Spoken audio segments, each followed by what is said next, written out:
காலம் காலமாக என்ன ஆனாலும் வீட்டுக்கு வரக்கூடாது, அட்ஜஸ்ட் பண்ணிட்டு இரு, மாமியார் வீட்டில் என்ன சொன்னாலும் கேட்டு நடக்கணும் என்று திருமணம் முடித்து செல்லும் பெண்களுக்கு புகுந்த வீட்டில் எவ்வளவு பிரச்சனை ஏற்பட்டாலும் குடும்ப கௌரவம் முக்கியம் என கூறி கஷ்டத்தை ஏற்றுக்கொண்டு வாழ அறிவுறுத்தப்பட்டது. விவாகரத்து என்பதே ஒரு மோசமான வார்த்தையாக பார்க்கப்பட்டதுடன் விவாகரத்தான பெண்கள் வாழவே கூடாது என்ற சமூகத்தின் பாரபட்சமான பார்வையும் நிலவி வந்தது. ஆனால் இந்த நிலை இப்போது கொஞ்சம் கொஞ்சமாக மாறி வருகிறது.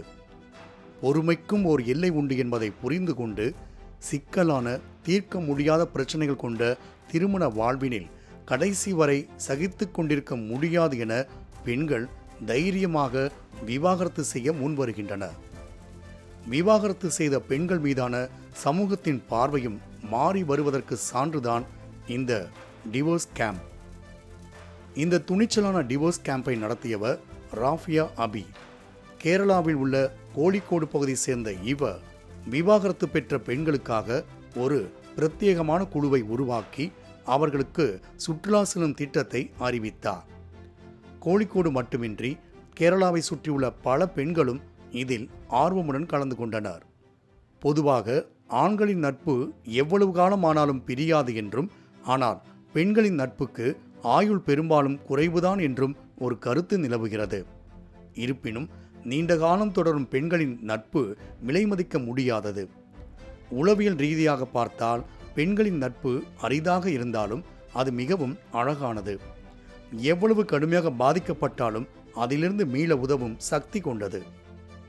இந்த ஆணித்தரமான நம்பிக்கையின் அடிப்படையில்தான் ரஃபியா இந்த டிவோர்ஸ் கேம்பை ஏற்பாடு செய்தார். புரிந்து கொள்ள கடினமாக இருக்கும் விஷயங்களை கூட பெண்களின் தோழமை எளிதாக்கும், காயப்பட்டவர்களை ஹீல் செய்யும் என அவர் நம்பினார்.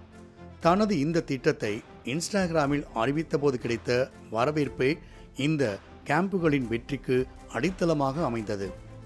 கேம்பின் நோக்கம் வெறும் கொண்டாட்டம் மட்டுமல்ல. இந்த கேம்பில் பெண்கள் ஜாலியாக சுற்றுலா சென்று ஆடிப்பாடி மகிழ்வதோடு தங்களுக்கு ஏற்பட்ட பிரச்சனைகள், எதிர்கொண்ட சிக்கல்கள், உடல் ரீதியான மற்றும் உளவியல் ரீதியான பாதிப்புகள், ஏன் விவாகரத்து செய்தனர் என்ற காரணங்கள் என அனைத்தையும் மனம் விட்டு பகிர்ந்து கொள்கின்றனர். இது அவர்களுக்கு ஒரு சிகிச்சை முகாம் போலவும் மனதை ஆற்றுப்படுத்தும் களமாகவும் அமைகிறது.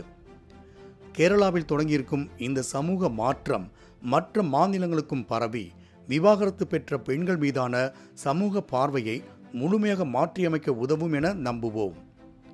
மாலை முரசு செய்திகள் தொலைக்காட்சிக்காக சோனாராமன் வேணுகோபால்.